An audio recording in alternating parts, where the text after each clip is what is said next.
Bonjour et bienvenue sur la web TV des Girondins de Bordeaux Handball. L'automne est là et nos Girondins attaquaient la 8e journée de championnat de National 1. La réception à Jean Doguet pour cette 8e journée d'une équipe toujours difficile à manœuvrer, les Parisiens d'Asnières. Jam Attitude était au rendez-vous avec le retour remarqué aussi de Blacky.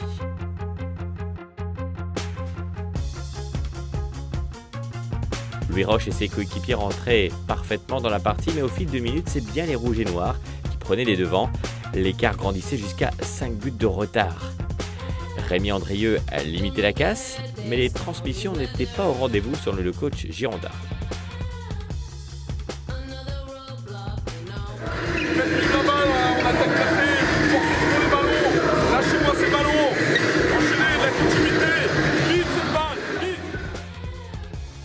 Dans les cages, Nicolas Girardin sortait heureusement des balles décisives et Julien Delabretèche clôturait une pauvre première période avec un but d'avance pour les joueurs parisiens.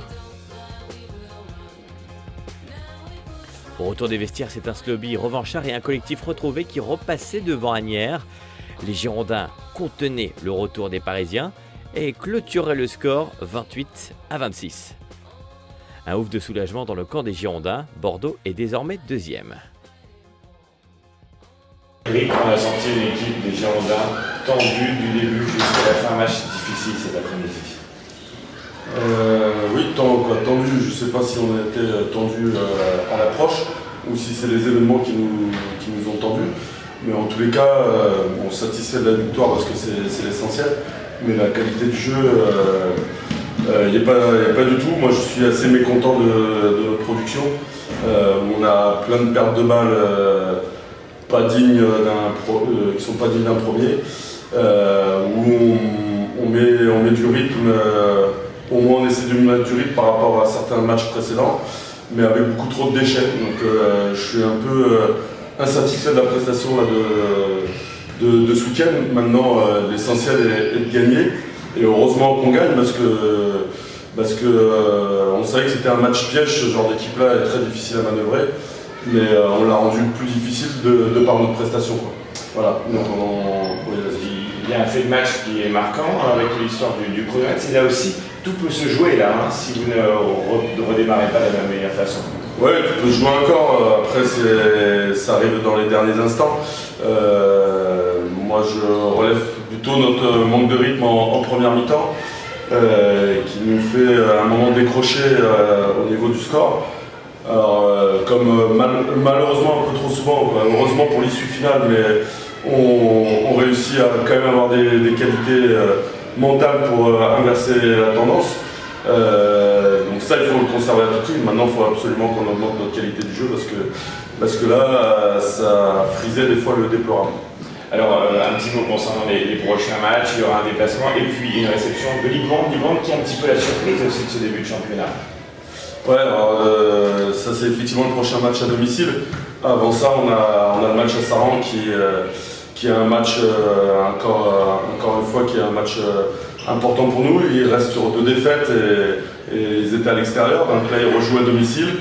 Donc forcément, ils vont vouloir réinverser la tendance. Nous, il faut qu'on a 15 jours pour le préparer, ce match, à nous de le préparer au mieux.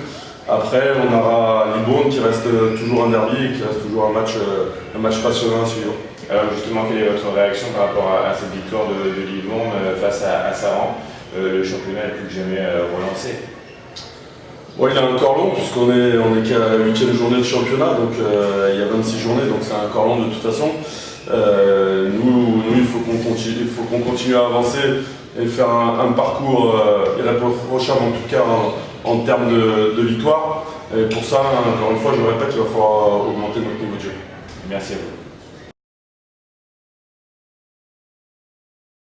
Julien, vous avez souffert jusqu'à la fin, c'était le match piège, vous y attendiez? Bon, on s'y attendait, d'autant plus que depuis le début de l'année, tous les matchs sont comme ça. C'est qu'on n'arrive pas à se lâcher. On est toujours avec ce petit stress ambiant, avec la peur de perdre.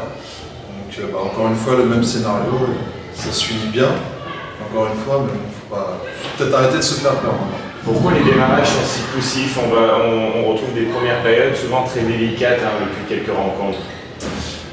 Je sais pas, en fait on essaie de trouver justement le problème depuis le début de l'année. Je pense qu'il y a le fait qu'on soit vraiment favori de ce championnat. Donc on le sait, toutes les équipes nous le font comprendre. Ça je pense que ça y joue. Après on se met peut-être un peu trop le stress, on devrait peut-être être un peu plus relâché. Parce que du coup on voit sur les passes, sur les tirs, il y a toujours une hésitation, quelque chose qui fait que dans les timings il y a un vrai souci. Donc faut creuser là-dedans, vraiment trouver du relâchement et ne pas paniquer. Bon, alors on ne s'était pas retrouvé depuis quelques semaines devant la caméra du Girondin TV. Comment vous vous sentez sur le plan personnel? On vous a vu sur le front d'attaque performant. Comment vous vous sentez aujourd'hui? Alors aujourd'hui, peut-être un petit peu moins que les autres rangs. Aujourd'hui, j'étais vraiment pas bon.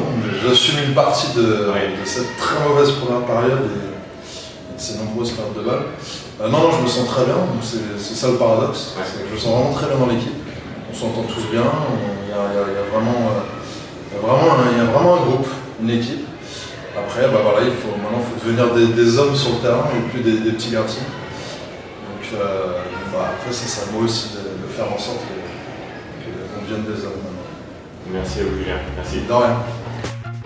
A noter le score fleuve de la N3 qui l'a emporté en levée de rideau 49-27 face à Oloron.